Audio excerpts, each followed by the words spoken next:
in complete gratitude of that, I always say to my husband, I can't believe I still get to do this job.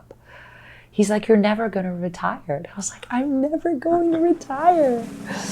Why would I? Filmmaker Magazine presents Back to One with Peter Rinaldi. Michelle Monaghan is an actor. She sat down with me on the Upper West Side of Manhattan to talk about the work.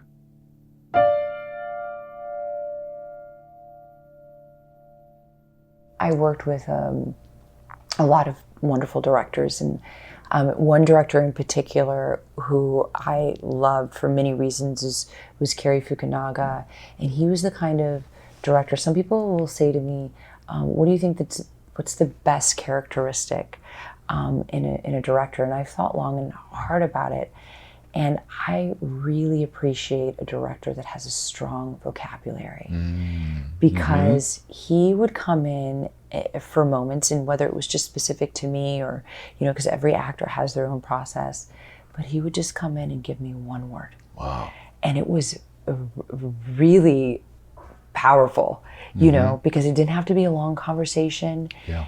And it would ground me in whatever that moment was, or it would really inspire me, or it would just really turn my performance on, do a complete 180, and whatever his motivation was, it was just so inspiring because it was soft and it was just in the ear. Yeah. And it was exciting and igniting. And it was igniting. What a beautiful word to say. I don't have great. a vocabulary. But that's the thing. That's the thing. If somebody can just come and give you that word, you're just like, wow. And it's great because it's subtle enough that when an actor is really deep in the moment and in the scene, when a director comes over and tries to have a conversation about that, it really can pull one out. Yeah. And that is a really astute quality to, I think, as a director, to recognize an actor's process, and especially when its material is kind of deep and intense, is what we all were working on, to quietly come in the ear, say the word, duck out, and then just, action. And it was incredible. We've only been doing this for 120 years. So maybe it's going to take another 100 years before this becomes a thing that people know it works in order in the team of actor director thing, right? Why has that taken so long? Why is this not a thing that's taught? I know. It's interesting. I always really love preparation, specifically, obviously, just my own acting prep, but working with the director. Then I really love the long conversations that we have about arc and story and development and character. And hopefully, by the time then we roll cameras on the first day, and I think most actors feel this way, I assume, is that it's so much in my bones, and the directors as well, that there's we have a very short, shorthand. Shorthand. Thank you. We have a really, it's like a shorthand, and sometimes we know it so well. It's it's that look. You're like, that's the moment, or you can really speak with very, very few words, and so I do enjoy that process because. Is there a time though where that kind of talk, you were ready to hear that more than other times? Meaning that kind of talking. Do you have to do your own preparation work before you have that talk about the ideas that he or she has? I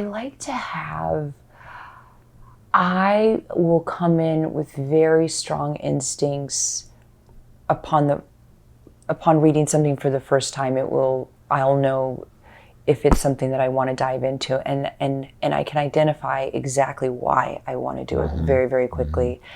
And those initial conversations will be, yes, I want to do this project, and this is why. This is what I see in this character. This is a challenge. This is really exciting to me. I really would love to explore this further. And then that allows for an open dialogue about, yes, we're creatively on the same page here, or for the director to be like, oh wow, did not see that. Let's talk about that further, or be like, well, I don't know, maybe it's this perspective, this perspective I want to explore. So I love to have those initial conversations, because I always certainly want to make sure that that we share really the same creative vision. It doesn't have to be exactly the same, but that we're aligned in terms of what we want to present and convey, certainly. And then once we're kind of on this, we have the broad strokes of that, then I'm someone who I will text you. I will be like, oh my gosh, I had this great idea. And it could be anything from a moment or a dialogue or a wardrobe or hair. It could be anything that's, anything that kind of leans into the details of the broad strokes. And that's when it gets really exciting to me. And so that's when I think all of those really, really wonderful creative conversations happen, where we really are able to deduce from moment to moment exactly what's happening. So by the time we start really rolling cameras and that scene is there, we know exactly what we want to get, and we'll get that, and then we'll leave, because we're so planned and organized in that way, then it inevitably creates space to then try different things as well, which is what I love, and that's where a lot of the magic comes from. And a good director wants those texts from you, right? I mean, a good director wants that kind of collaboration and those ideas flowing. Agreed, right? agreed. Like I do too. I mean, that goes both ways. I'm like, if it's a piece of music, that inspires you, that you hear, send it my way. Any of those kinds of things that help build and shape the character or the story is just really exciting to me. Have you ever come upon somebody that just wanted you to be their clay that they are molding? You know what I mean? To not have those ideas. And what do you do in that situation? Gosh, it's such a good question. I really have to think long and hard here, because But this is already a good sign that you have to think about I have to think this. about it. Yeah, I don't think I've had that. I don't think I've had that experience. And even going back at the very beginning of my career, and we're obviously going back 20 years, I feel like I was really lucky to work with really collaborative, very respectful directors, and even ones that maybe I didn't necessarily like, maybe their approach, their directing style, or their communication style, or whatever. That was fine. I'm pretty good at rolling with the punches and being able to kind of communicate what I really want to convey and what I think is really important. And sometimes all it is giving them exactly what they want. Also, giving them what they want. When you give them, can I have one more, and then you give them what you want, of course. And sometimes that's a big surprise to them, and they're grateful for it, and they think, oh wow, that was really cool, that was great, thank you. And other times they're like, okay, and moving on, that they're just going to go with the one. I will say, there have been a couple of times, as I've learned, where I knew that if I gave a director a particular take, sometimes it leans into, sometimes directors want to default to the emotion. Sometimes that just may be a note from the studio that they have to get, and they want to lean into a particular thing that I just don't think is authentic for the character. Usually within the arc, for me, I've already made a choice when this is going to happen, and maybe they want it in another place, and they'll ask me to do that. Yeah. And, I'll just say, I don't think I'm really there yet. And sometimes I just really I don't give them that take, because I could do 10 takes of something that I think that are really different just by percentages. And if I give them that one take, that's the take that they'll use for the edit. Right. And it will be a disservice to everything else that I've mapped out for that character. So I guess you have to almost be thinking in a very bird's eye view of this, and be 100%. in the editing room, even though you're not allowed well, in. You do, just by the nature and the way we make movies. You know, I'm very spontaneous as well. So, but how I'm speaking it sounds like I'm very methodical, but I'm very methodical in my preparation, because we shoot things, as you know, out of sequence. Yeah. And so in order to protect the arc of the character, I really, you know, more often than not, we're shooting the end before we even shot the beginning. So I have to be really clear again with the director. I want to come to set, obviously, because it's respectful to the crew, also to our days, that we can make our days, that we've had all the conversations.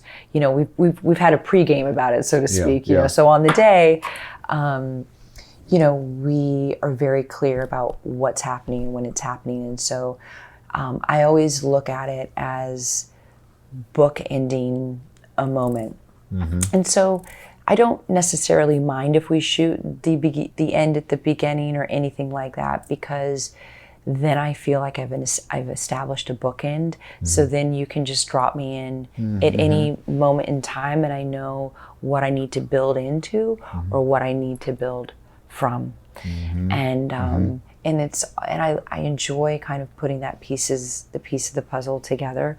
My script looks like a crazy person's script, because there's Post-its and notes and, you know, all the different things.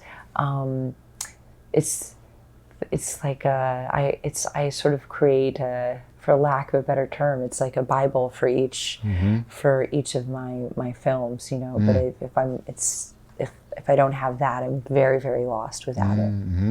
And you didn't really have training. Your training happened on these sets. You developed these ways of approaching the script with these notes and everything, just based on what you need. And nobody told you this is how things are done. But it's so interesting how it happened, because I studied journalism in college. It was what I'd always wanted to do. And I really had, like, Christiane Amanpour was like everything to me. She still is, by the way. I really respect her tremendously.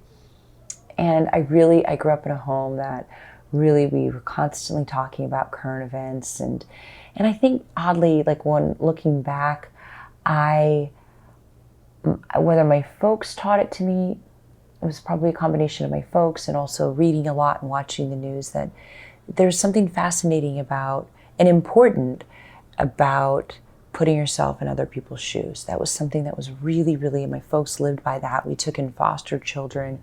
I was definitely exposed to a lot of perspective at a young age. And I think that impacted me certainly as a human being. And now when I reflect back on it, I think creatively it actually really impacted me. But I studied journalism, and I wanted to right all the wrongs in the world, and I wanted to report on all of it. And then something happened where it was like I think I got kind of dumped by a boyfriend. My buddy moved out to New York and said, I got a spare bedroom you can move into, no rent. And I realized I was going to have to go back to small markets like Iowa to be a one-man band. And I was like, oh my gosh, I just got out of Iowa. I said, I really like the city. All right, screw it, I'm moving to New York. I go to New York and I said, you know what? Something's gonna happen for me here. I don't know what it is. Continued modeling, paying off my bills. And my intention was to always go back to college and get that degree, because I'd never started something that I never finished. And I was a really motivated person. And anyway, acting took off for me. It was wonderful. And it was one day I was sitting down and I was prepping Gone Baby Gone. And I realized that I was writing my character, and I was using the who, what, when, where, why, and how. And it dawned on me, from Kiss Kiss Bang Bang to, I think, Mission, up until Gone Baby Gone, I still do it. It was the who, what, when, where, why of my character. I wrote my character, who this history, I wrote the backstory and all that. And I kid you not, I think I shed a tear, because it wasn't all for naught. I basically I was like, oh my God, no, this was just a different part of the journey. Right. And then I let go of the idea that I was going to go back to college and actually get the degree. I was like, finally, I don't have to do that. I was looking at researching all these schools in New York. And then I remember I audited a couple of classes by the great Alan Langdon at the Circle in the Square Theater. And I remember reading, I forget which play it was. And I got a scene partner in there. And I was so worried that I wouldn't be able to get up in front of people and do something. And he gave me a long scene. And my scene partner and I worked on it. And I got up and did it. And whoa, I completely lost myself. It was an unbelievable scene. And it was so good. And I think he said something like, I mean, you're ready. Wow. You just go do that. Like, wow. Just go and do that. Yeah. You know? Yeah. And then I proceeded, to kind of work pretty steadily. My career really took off. And when I say Robert Downey Jr. taught me how to improv, Tom Cruise, my gosh, taught me so much. I felt like every job that I went on to, and I still go on to, I learn from my fellow actors because, again, they all have different processes. Right. And so I've been really lucky to have worked with actors that are just very instinctual actors. That doesn't mean that I spend so much time preparing for my roles because I think I haven't studied really formally.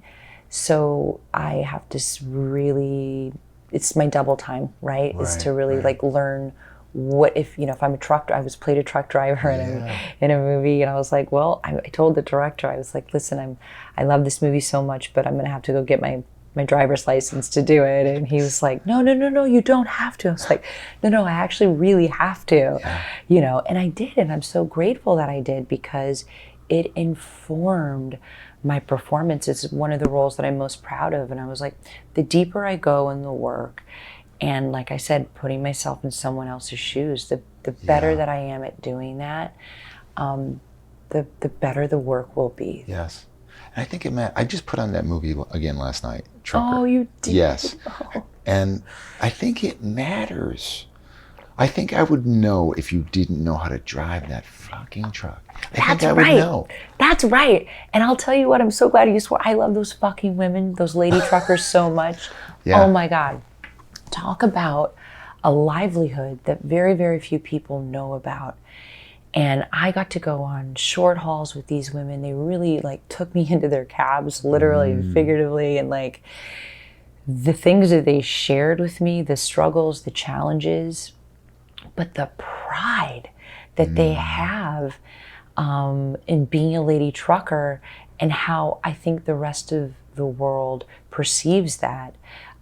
Perceives them is totally misunderstood. And so I was so proud to get to be able to kind of show that slice of life. Another opportunity again was, playing an Army medic in Fort Bliss, which is another role. These are all independent films. They're kind of the loves of my life, that I'm very proud of. But that again, I was able to kind of show what it was like to be a female soldier and what that experience is like, not only as a female soldier, but as a woman who is a female soldier. And so often we herald all of our gentlemen, our soldiers, as we should. They're, thank you for all your service, but they're heroes when they go downrange and they fight for their country. But women who do that are kind of referred to as bad moms, and that is their experience. And so it's a gift when people share with me their stories. It's a blessing to be a storyteller. It's shaped my life so much. So anytime I don't take it lightly at all. I honor it. I really honor it. And there's your journalism. That's my journalism. Right? That's the thing. And I go in there and I ask the questions again. That's exactly it. Yeah. That's exactly it, Peter.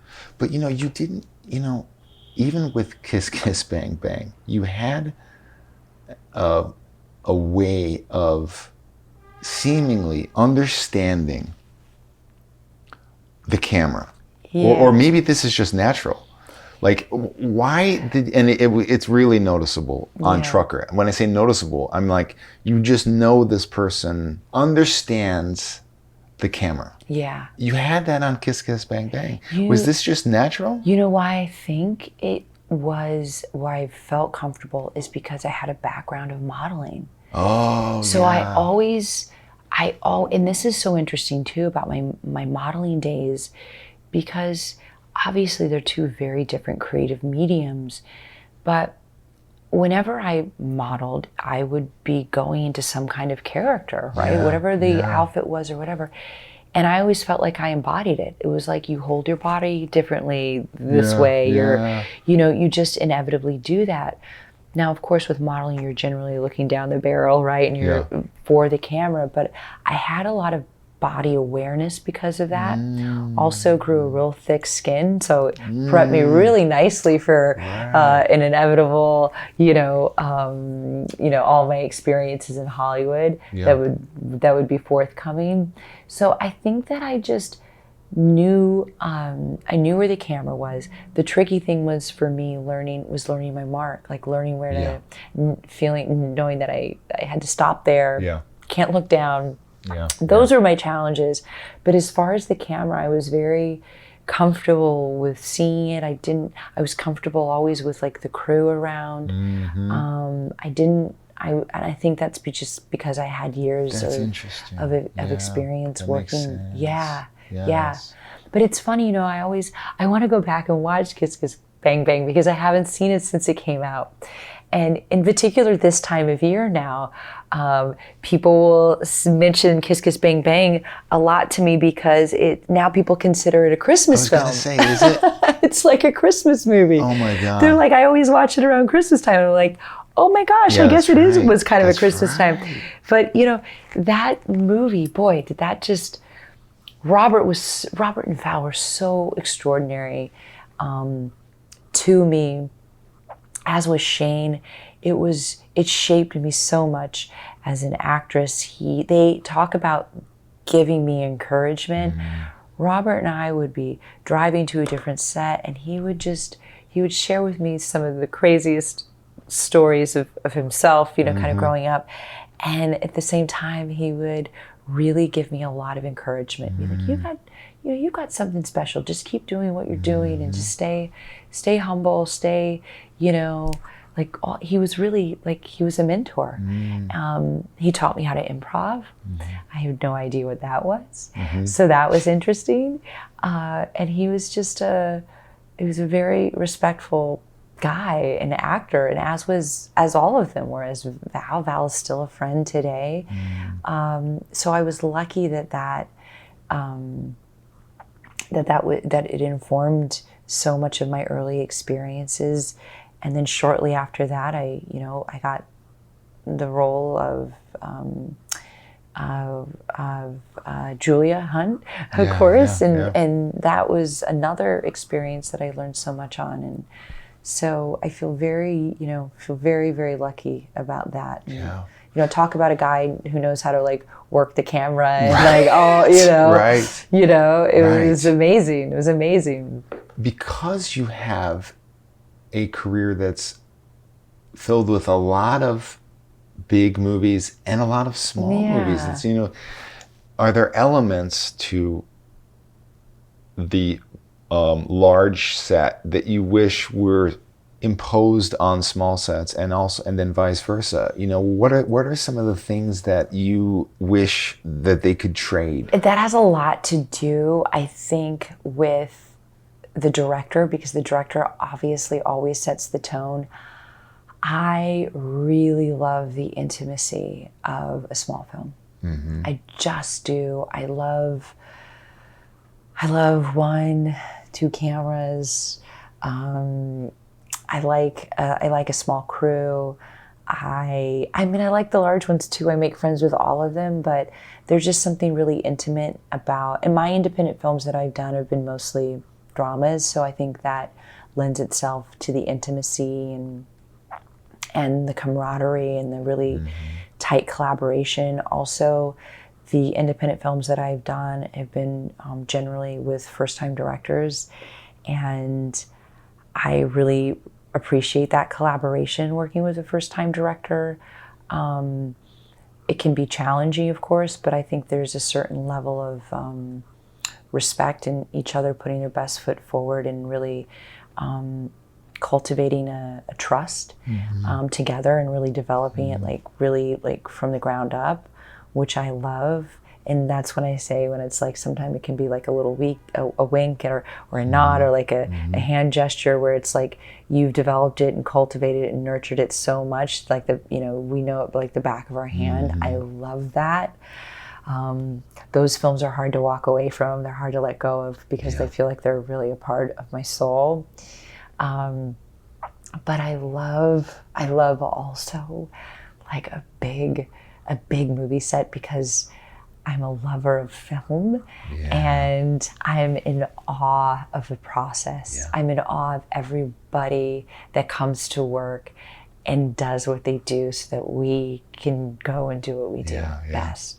Yeah. And I have so much gratitude for that. You know, when I see the grips and everybody rigging everything, and I love stunts so much, and that's not something I get to do on indie films. Yeah. So I love stunts. I love, put me in a harness and swing me around. Like, those are things that I love. And I think what I'm lucky is that I don't have to trade them, because I've been able to explore all of those things, and that was something that I was actually very conscious of when I started out my career.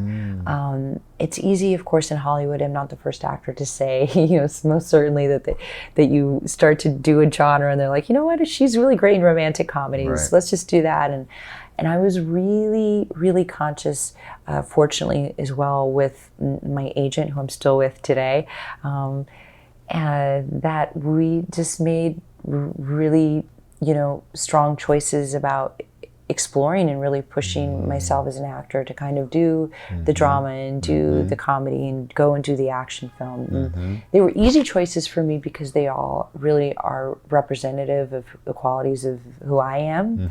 And it was just having them really extend to the work that I do, and staying true to that. And I think that's really helped maintain the longevity of my career. It's allowed me to kind of bounce from, say, a little indie to, a big film. And it's allowed me to kind of, also, we're really fortunate in the industry where there's just great television right now and great content.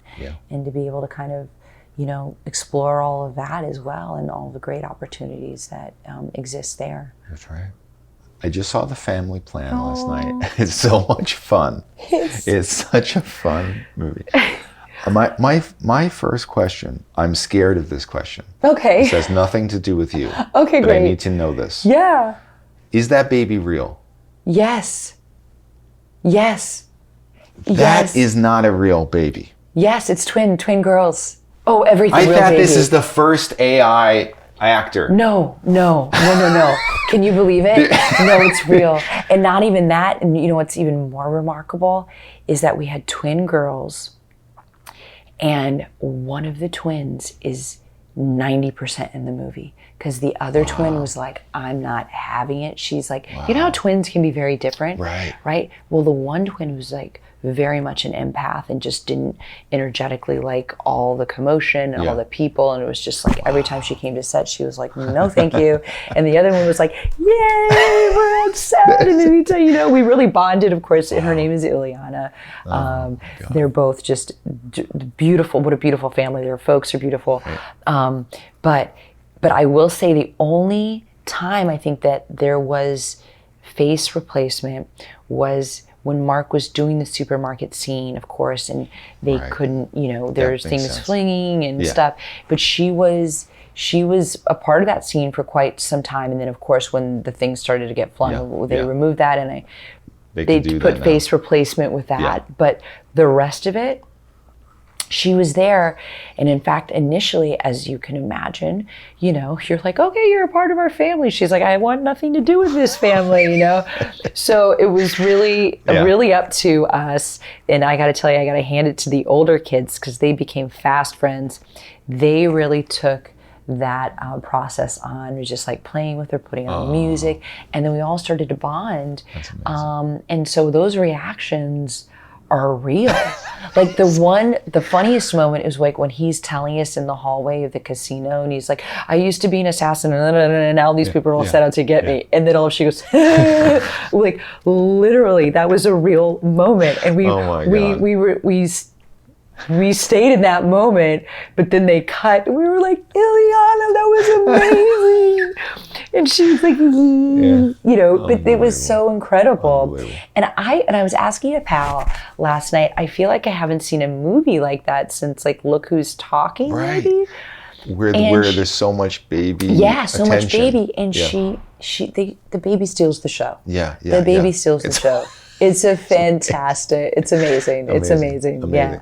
I mean, so when you were just saying before, co-stars, you learn from them. Yeah. This is Mark Wahlberg. Is there always this feeling like, I wonder how this star is going to be? I wonder if I'm going to be able to do my work with this person. This is a big time star. You know, I'm never really too nervous about it. And I'm going to be honest, I'm very good, I would say, at navigating people, personality, egos. I think I've been around it so much in this industry, again, going back to modeling.